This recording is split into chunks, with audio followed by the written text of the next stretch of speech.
Hello and welcome to the RealTime Fantasy Sports Show. I'm Jeff Paur, senior writer with RealTime Fantasy Sports, joined by Logan Glaser of RealTime Fantasy Sports. Once again, thanks so much for coming on the show, Logan. Really appreciate it. Yeah, thanks for having me on, Jeff. Logan, championship games were last week. We have several of our big contests for the playoffs going on as well. Some great games last week, but the contest really heated up. We're going to do a recap of those. We're going to talk about the people at the top of the leaderboard for the Wager Wire postseason shootout for $100,000 and our Best Ball Playoff Blitz Championship as well, which is $10,000 for the winner of that. So we're going to look at both of those leaderboards, talk about who we think has the best chance to win, teams that moved up last week. We'll go over the games as well, Logan, because there were some good games last week also. Really made for some good entertainment. Finally, some close games after a couple blowouts in those earlier rounds, but the games were really good last week. Yeah, both games were really good, as you mentioned. It came down to the last final plays for both of them. So it was a really entertaining weekend of football with those two. Yep, for sure. So let's get into the Wager Wire postseason shootout. Let's look at that. So we talked last week about this as well on the show that we did. And ironically, one of the teams we talked about was Biscuit Head, who is now winning the championship. He scored 146.6 points last week, which wasn't the most out of everyone, but he had a huge week. He still has 240 minutes left of players remaining. I'll click on that. So he has McCaffrey, Debo, Rice, and Kelsey. So at this point, you can only have 240 minutes. That's the max. So if you don't have that, you probably don't have a great chance to win. But right now, he has a great core team left. The team in second is 5 points behind. They don't have a quarterback, though. They have McCaffrey, Pacheco, and Rice.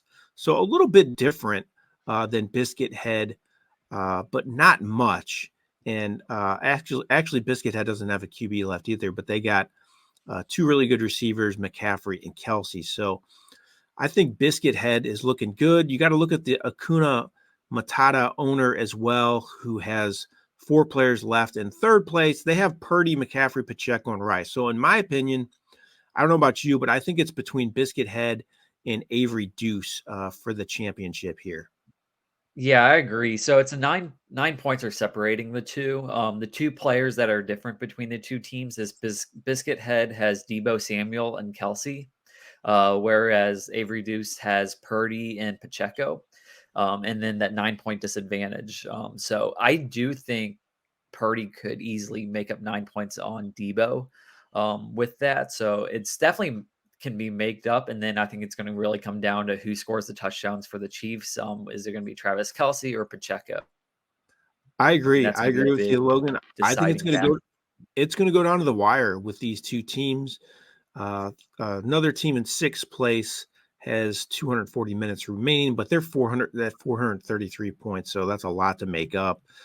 And they have the 49ers defense is what's different with that team. So it's really coming down to Biscuit Head and Avery Deuce. So I think it could be had, though. I mean, Purdy having that QB is a difference maker. You could get 30 plus points if he has a monster game in this Super Bowl. So it's definitely doable. It should be a great finish. I'm sure both those owners are going to be on pins and needles watching the Super Bowl more so than normal. I don't know if they're fans of the Chiefs or 49ers, but it's going to be an interesting last week for both these teams. Yeah, with $100,000 on the line, I think you're just rooting for your team.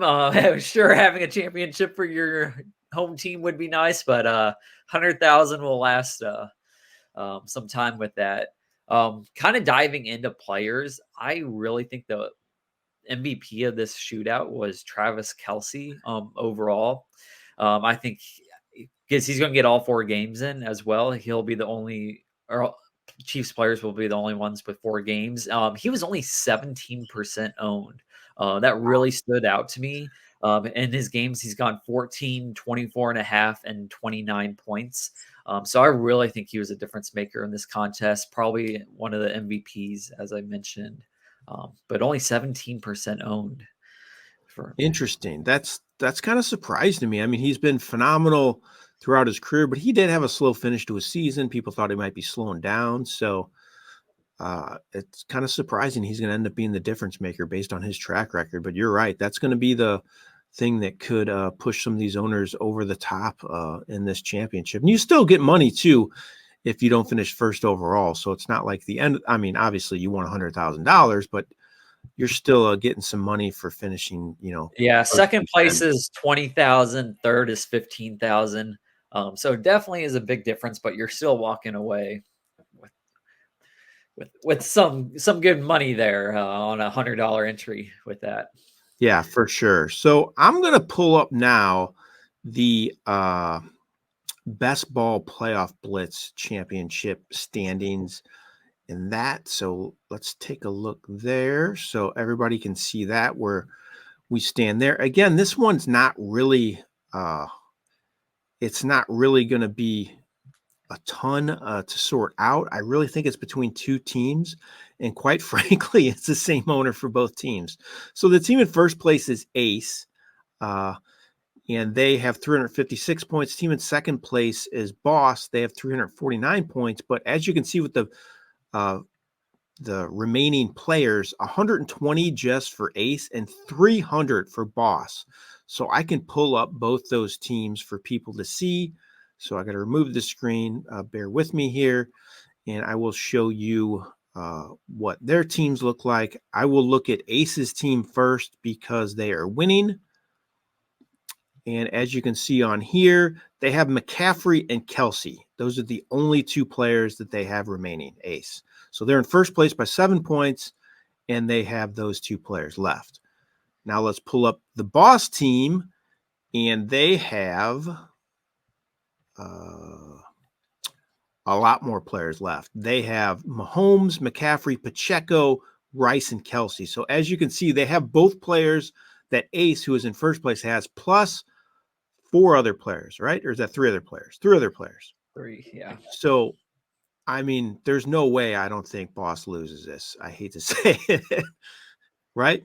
Yeah, I completely agree. I think Boss is going to win this. If you look at, I think you just need Mahomes not to get hurt. You don't need anything crazy to happen. Just go out there and play the game and be healthy for the first quarter, and that should probably be enough. At least 2 players being healthy with that. I think if you're Big Hog, you're kind of looking at first and second is your goal right now. Because right now he's got teams in second and fourth with the most player minutes remaining. So I think he's really eyeing first and second instead of just go around with first with that. So first place does win $10,000. Second place is 2,500, so it can win $12,000 off of those 2 entries. And like you said, he has another team in the top 5, which is crazy. And I actually think it's the best chance out of any of the teams remaining to win, to challenge for that top spot. So he has the 2 best teams remaining in the contest with the most players left. So he's looking good. He's got to be feeling really good about his chances to win $10,000 in this best ball playoff blitz. So kudos to him. He loaded up on Chiefs in this playoffs, and it paid off for him. He has a lot of Chiefs, and he has a lot of San Francisco players as well. So he's looking good. He's looking Yeah, really and that's good. kind of what you need for these playoff contests. You have to take a risk on a team to go all the way, and just like he did with the Chiefs, they also get that initial game in as well compared to San Francisco It's that true. they all took zeros. So definitely Chiefs players were the huge winners this week. Or for this playoff contest. Yep. If they had lost to Baltimore, then it would have been a lot more up in the air because Baltimore would have had 3 games, Chiefs would have had 3 games, Detroit 3 games. So it'd be a lot more variety, I think, if Baltimore had won last week. And ironically to me is that like Mahomes hasn't been outstanding from a fantasy perspective. From a playing perspective, he's been amazing, but he hasn't posted huge points. So you're seeing teams that don't necessarily have him at the top of these playoff contests. They've had other options at that QE spot that have gotten 3 games in that's kind of helped propel them. But I don't think he's been one of the difference makers compared to some other players, which is kind Yeah, of I ironic. completely agree. Yeah, he's been hovering right around that 20-point mark. That's kind of why I think Travis Kelsey has technically been that playoff MVP up to this point. Pacheco also has had 3 solid It's playoff true. games so far. So I think he's up there for top running back again. McCaffrey's got 60 points in 2 games. That was kind of expected with that. So I think he's still running away with the running back position with that. Even though he's played 1 less games, he has more points than Pacheco. So quick recap: postseason shootout. It's going to come down to Biscuit Head and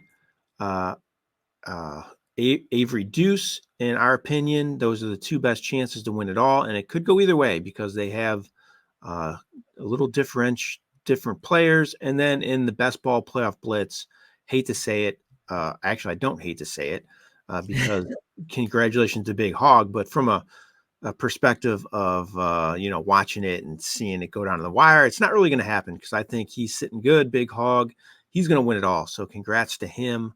Hopefully it works out that way, but he's got 2 good teams left in it, and they're the 2 best in both of our opinions to win it all. So that's a recap of the big games, Logan. Now let's talk about the games too that took place last week. The first one was the Chiefs-Ravens. 17-10 was the final score. I think the big storyline, in my opinion, was the Ravens just completely abandoning the run in that game.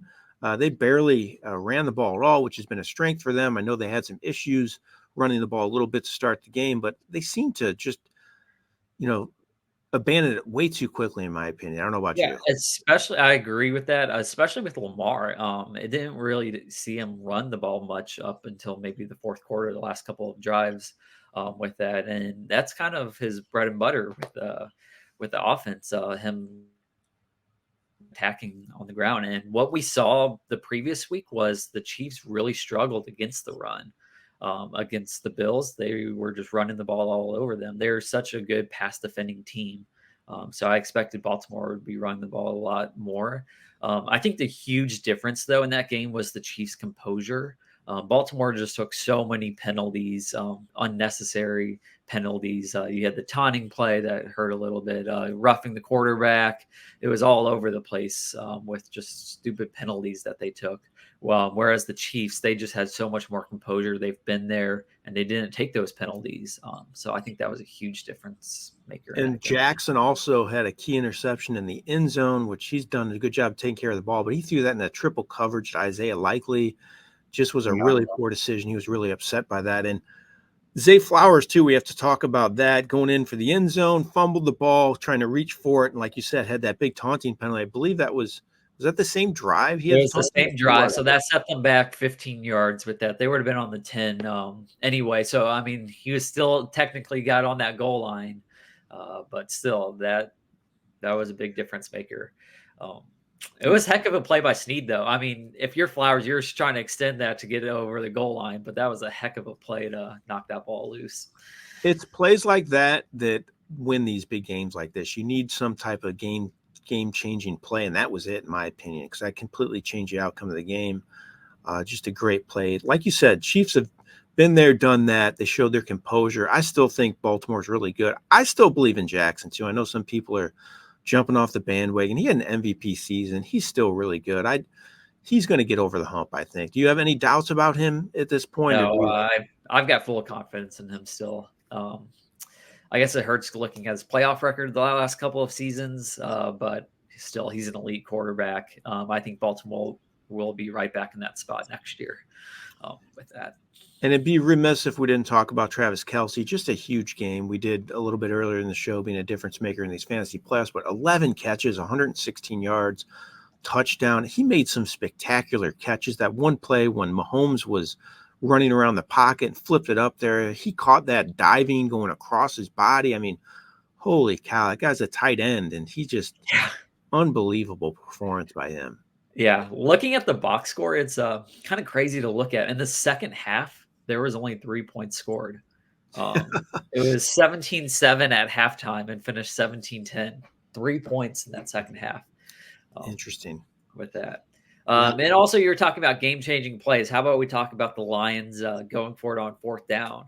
I felt like that was a game-altering decision with that. They could have made it a 3-point possession, which I get it, Dan Campbell being aggressive, and I like being aggressive. But still, that changed the tide of the game.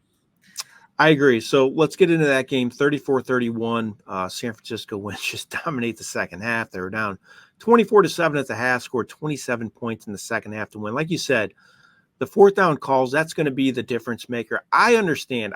He's played this way the whole season. This is what he's done. But I still think you got to look at the big picture. It's a 14-point game. You can go up 3 scores. So you're going to go up 3 scores either with a field goal or a touchdown. So what's the big difference there? I know it was a longer field goal. It's like 47 yards at the time, but still, I just think you gotta pad those numbers as much as you can. I just thought it was a momentum changing play as well, because then all the momentum was on the side of the 49ers as well. So while I understand he does it and this is the way he plays, I just don't think I agree with it in that situation, at least. Yeah, especially in the second half. Maybe in the first half, you take a little bit more of a risk with more time left on the clock. But still, in the second half, I think I'm taking that and trusting my defense not to let up 17 points with that. But Yeah, that was a little bit head scratching of a move, in my opinion, to pass it up twice, not just once, but twice, going forward on fourth down instead of kicking field goals.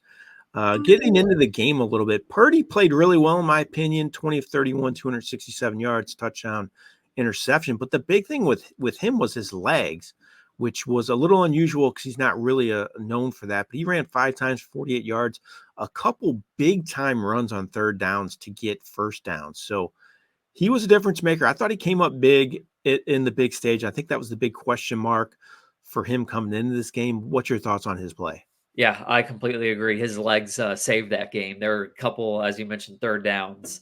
Uh, I think the biggest one was that 21-yard run that he had that kind of got them in position to score. Second half, he looked great. First half, he started up a little bit shaky, but he regained his composure, did well with that. And I think it definitely helped having Debo Samuel back in that offense, where they lost them against Green Bay. Samuel had 8 receptions, 89 yards on 9 targets. So he was definitely his comfort with that.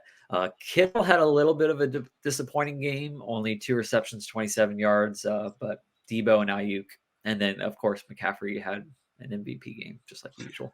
Yeah, Debo's definitely a difference maker. He had 11 touches in that game. Looked fine. That shoulder injury didn't seem to be an issue. I thought another huge play in that game was in the second half when Jahmyr Gibbs fumbled in his own territory. It seemed Yep. like they had a issue with from the snap, from the get-go. It never looked like he had the ball completely in his hands when they got the handoff. So it was kind of messed up from the start. But I thought that was a huge play too. Just the momentum really started to go on the 49ers way there. Yep. Totally agree on that. 40 the Jared Goff too, by the way. I thought he looked tremendous. He did everything he could in this game. They had some big drops. Josh Reynolds had a couple really bad drops on great throws by Goff, so his numbers could have been even better. 25 of 41, 273 yards and a touchdown without a turnover against his defense. I think he's silencing his doubters in a hurry. Yeah, I agree. I think they definitely keep Goff. I think there was a little question mark coming into the season if Goff will be their quarterback over the next couple of years. I think he answered that. I think he played great. I think this is going to be a really fun Detroit team to watch over the next couple of years. Um, Offense is really clicking. They are solid. Goff played solid. Running backs have been solid with Montgomery and Gibbs. Gibbs coming off his rookie year. I think he had a really successful rookie season. And then Sam Laporta, talk about rookies. He had probably he might be tied in number one going into Might dynasty be. rankings. So definitely a guy to keep an eye for when we start off drafts.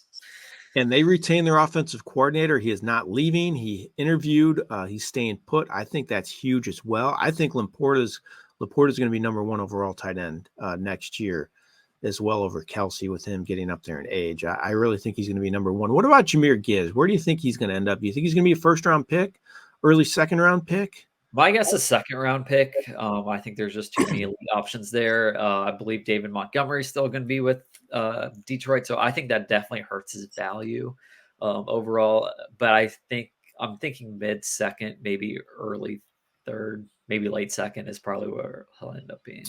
One player I am really intrigued by on the Lions offense going into next year is Jamison Williams. He looked electric in this game. He's finally starting to be more than just a deep threat. He's made some tough catches on underneath throws, but he is so talented. Made a great catch in the end zone, took a rush attempt for 42-yard score. I think he's an exciting player.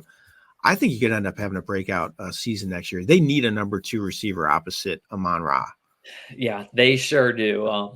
That's a big question mark with them. If they do get that number 2 wide receiver, then that offense is probably one of the best offenses in the NFL.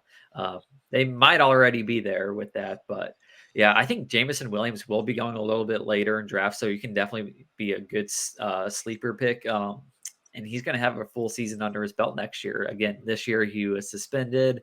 The year before that he was hurt. So he hasn't had a full season from the start. So Definitely, you could probably get him at a discount compared to what he's been in recent years. So I like him for a breakout candidate. And speaking of drafts as well, Logan, we're going to be opening up the TFC here shortly, correct? The Fantasy Championship. So it's going to be, you can start drafting for next year, even though this season's not even over with yet. Yeah, we got I believe on the 4th, so we got about 3 days left, and then 2024 drafts will be open. Best ball drafts will be filling that before the rookie draft with that. So definitely keep an eye out on that football lobby. We're drafting all season here at RealTime Fantasy Sports all the time, and I already entered all the players in that are in this year's draft class, which is exciting too. It's always fun to get new names in there, interested to see where they go. And there's always different strategies when it comes to drafting for the TFC as well. Some people like to do it really, really early. Some people like to do it really late, like the owners did this year, and win it all. So be on the lookout for that. We'll definitely let you know when they're up and you can start drafting. Logan, it's been a fun show today, recapping the postseason contest here at RealTime Fantasy Sports. I appreciate you coming on, talking about it with me. Of course. Thanks for having me on. And next week, we are excited with the Super Bowl coming up, and we are going to do an all things Super Bowl show, talk about prop bets, the game, the lines, players we like, you name it, pick 'em type stuff as well. So we're going to do an in-depth show on the Super Bowl. Looking forward to that with you, Logan, as well. Appreciate it as always. All right, Logan, thanks again for coming on, and thanks to everybody for watching. This has been Jeff Paur with RealTime Fantasy Sports. Have a great day.